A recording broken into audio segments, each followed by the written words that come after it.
Yalnapat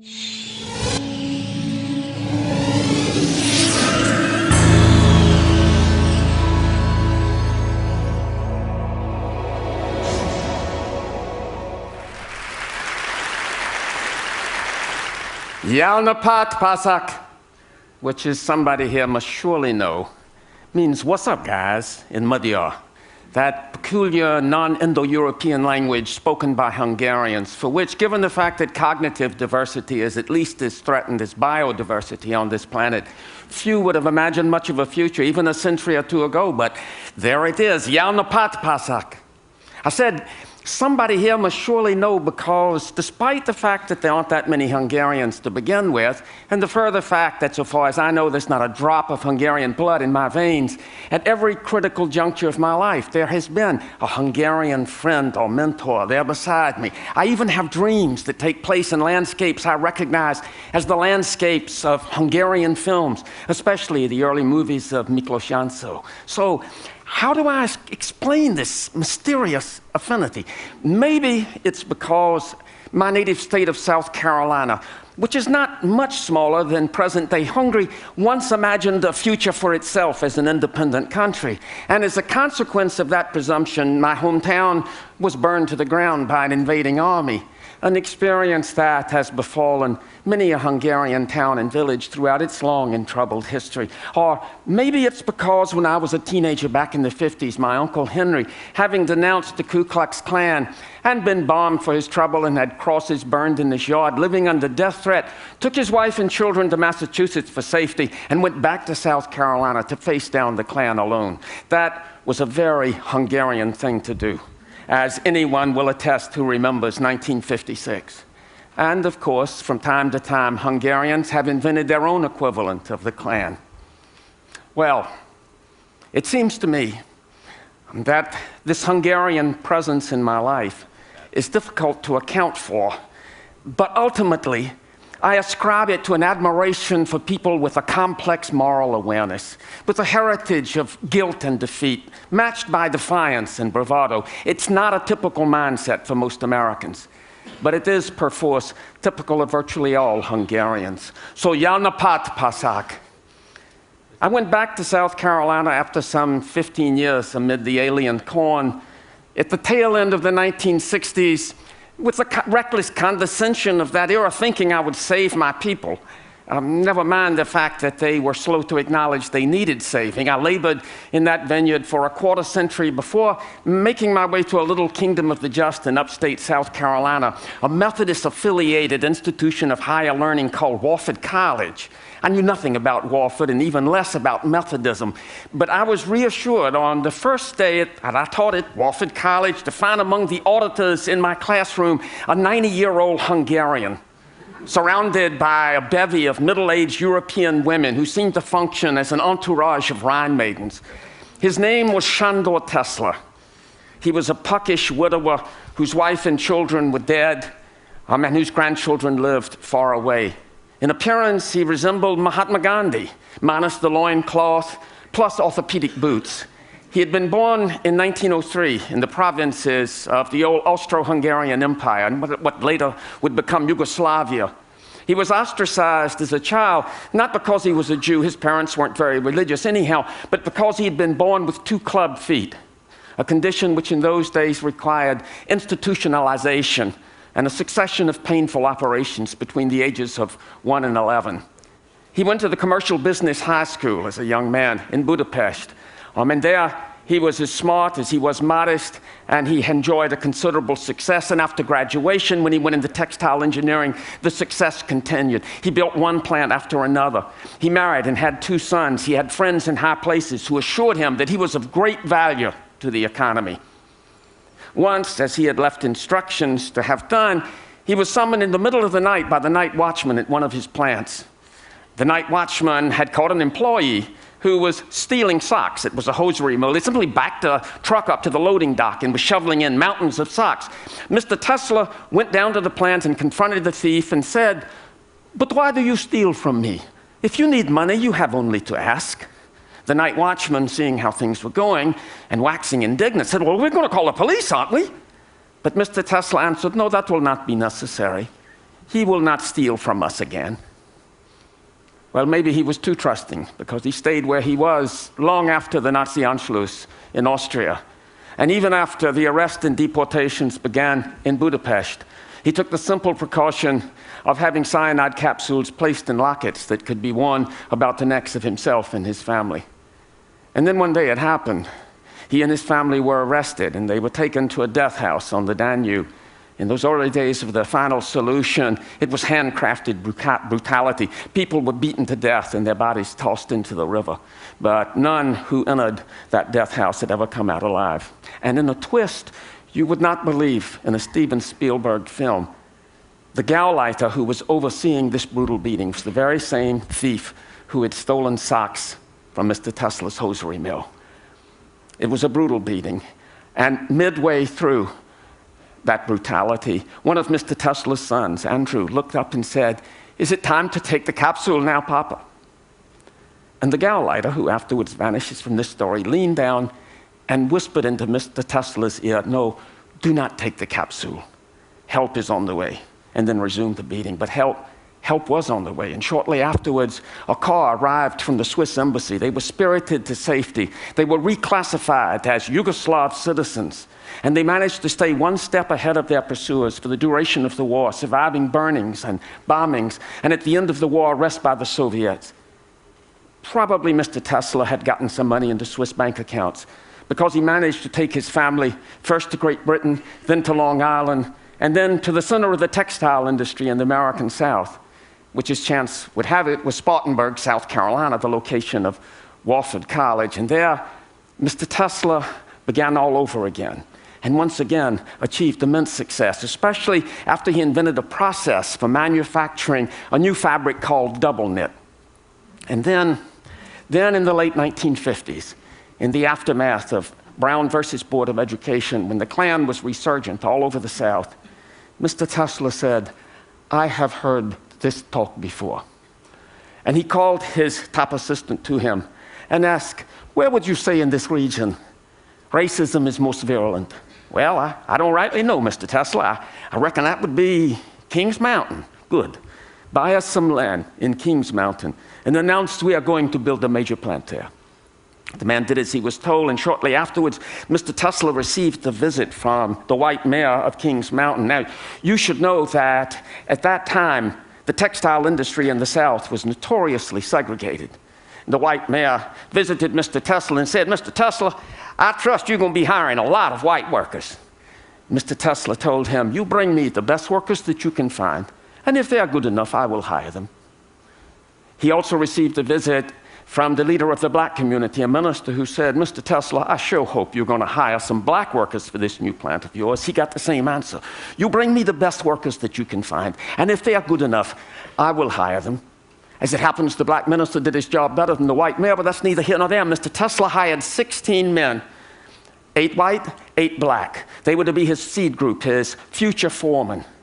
He had installed the heavy equipment for his new process in an abandoned store in the vicinity of Kings Mountain. And for 2 months, these 16 men would live and work together, mastering the new process. He gathered them together after an initial tour of that facility, and he asked if there were any questions. There was hemming and hawing, a shuffling of feet. And then one of the white workers stepped forward and said, "Well, yeah, we've looked at this place, and there's only one place to sleep, there's only one place to eat, there's only one bathroom, there's only one water fountain. Is this plant going to be integrated or what?" Mr. Tesla said, "You are being paid twice the wages of any other textile workers in this region, and this is how we do business. Do you have any other questions?" "No, I reckon I don't." And 2 months later, when the main plant opened and hundreds of new workers, white and black, poured in to see the facility for the first time, they were met by the 16 foremen, white and black, standing shoulder to shoulder. They toured the facility and were asked if there were any questions, and inevitably the same question arose. "Is this plant integrated or what?" And one of the white foremen stepped forward and said, "You are being paid twice the wages of any other workers in this industry, in this region, and this is how we do business. Do you have any other questions?" And there were none. In one fell swoop, Mr. Tesla had integrated the textile industry in that part of the South. It was an achievement worthy of Mahatma Gandhi, conducted with the shrewdness of a lawyer and the idealism of a saint. In his 80s, Mr. Tesla, having retired from the textile industry, adopted Wofford College, auditing courses every semester, and because he had a tendency to kiss anything that moved, becoming affectionately known as Opie, which is Madhya for grandfather, by all and sundry. Before I got there, the library of the college had been named for Mr. Tesla. After I arrived in 1993, the faculty decided to honor itself by naming Mr. Tesla a professor of the college, partly because at that point he had already taken all of the courses in the catalog, but mainly because he was so conspicuously wiser than any one of us. To me, it was immensely reassuring that the presiding spirit of this little Methodist college in upstate South Carolina was a Holocaust survivor from Central Europe. Wise he was indeed, but he also had a wonderful sense of humor. And once for an interdisciplinary class, I was screening the opening segment of Ingmar Bergman's The Seventh Seal, as the medieval knight Antonius Block returns from the wild goose chase of the Crusades and arrives on the rocky shore of Sweden, only to find the specter of death waiting for him. Mr. Tesla sat in the dark with his fellow students, and as death opened his cloak to embrace the knight, in a ghastly embrace, I heard Mr. Tesla's tremulous voice. "Uh-oh," he said, "this doesn't look so good." But it was music that was his greatest passion, especially opera. And on the first occasion that I visited his house, he gave me the honor of deciding what piece of music we would listen to, and I delighted him by rejecting Cavalleria Rusticana in favor of Bela Bartok's Bluebeard's Castle.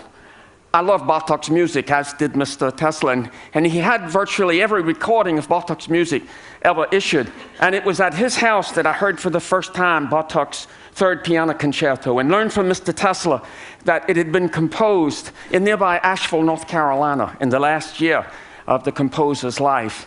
He was dying of leukemia, and he knew it.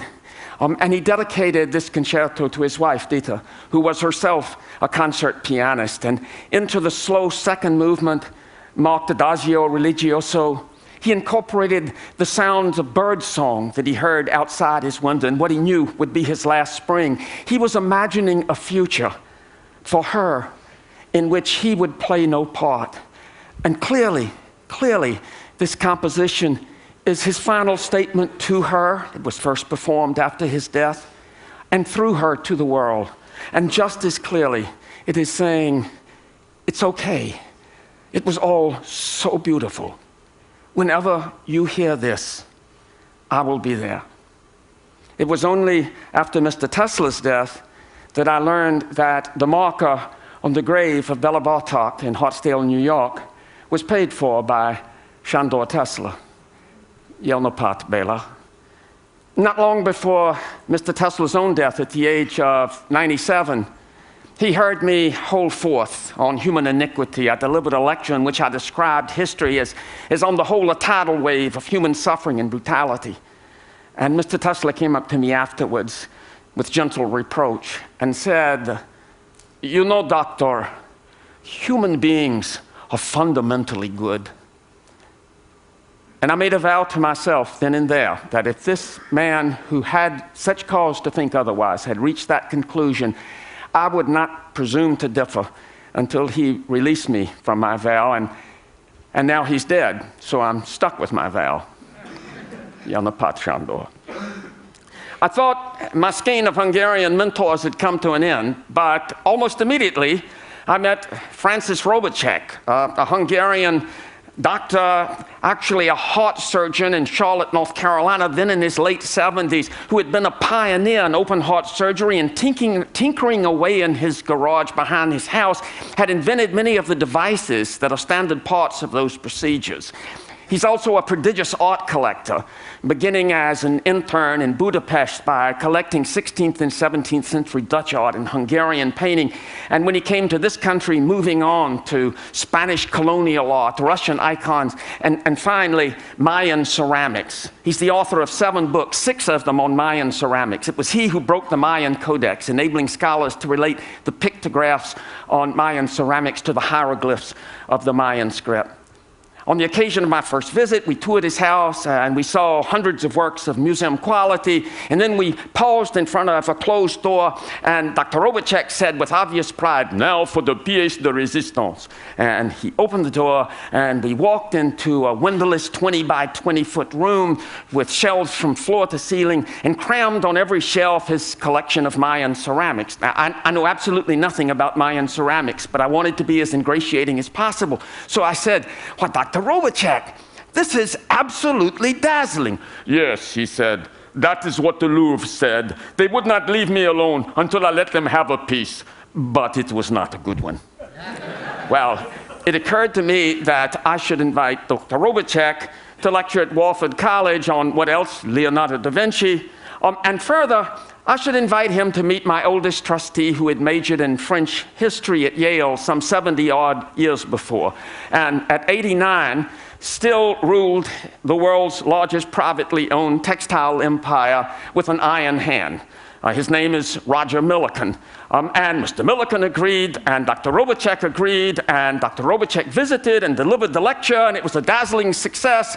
And afterwards, we convened at the president's house with Dr. Robotchek on one hand, Mr. Millikan on the other, and it was only at that moment as we were sitting down to dinner that I recognized the enormity of the risk I had created, because to bring these two titans, these two masters of the universe together, it was like introducing Mothra to Godzilla over the skyline of Tokyo. If they didn't like each other, we could all get trampled to death. But they did. They did like each other. They got along famously until the very end of the meal. And then they got into a furious argument. And what they were arguing about was this: whether the second Harry Potter movie was as good as the first.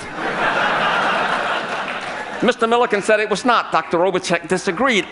I was still trying to take in the notion that these titans, these masters of the universe, in their spare time watch Harry Potter movies, when Mr. Millikan thought he would win the argument by saying, "You just think it's so good because you didn't read the book." And Dr. Robotchek reeled back in his chair, but quickly gathered his wits, leaned forward and said, "Well, that is true. But I'll bet you went to the movie with a grandchild." "Well, yes, I did," conceded Mr. Millikan. "Aha!" said Dr. Robotchek. "I went to the movie all by myself." And I realized in this moment of revelation that what these two men were revealing was the secret of their extraordinary success, each in his own right. And it lay precisely in that insatiable curiosity, that irrepressible desire to know, no matter what the subject, no matter what the cost, even at a time when the keepers of the doomsday clock are willing to bet even money that the human race won't be around to imagine anything in the year 2100, a scant 93 years from now. "Live each day as if it is your last," said Mahatma Gandhi. "Learn as if you'll live forever." This is what I am passionate about. It is precisely this. It is this inextinguishable, undaunted appetite for learning and experience, no matter how risible, no matter how esoteric, no matter how seditious it might seem. This defines the imagined futures of our fellow Hungarians, Robotchek, Tesla, and Bartók, as it does my own, as it does, I suspect, that of everybody here. To which I need only add, Ejami Munkank, es nemes kevis. This is our task. We know it will be hard. Ejami Munkank, es nemes kevis. Yanapat pasak.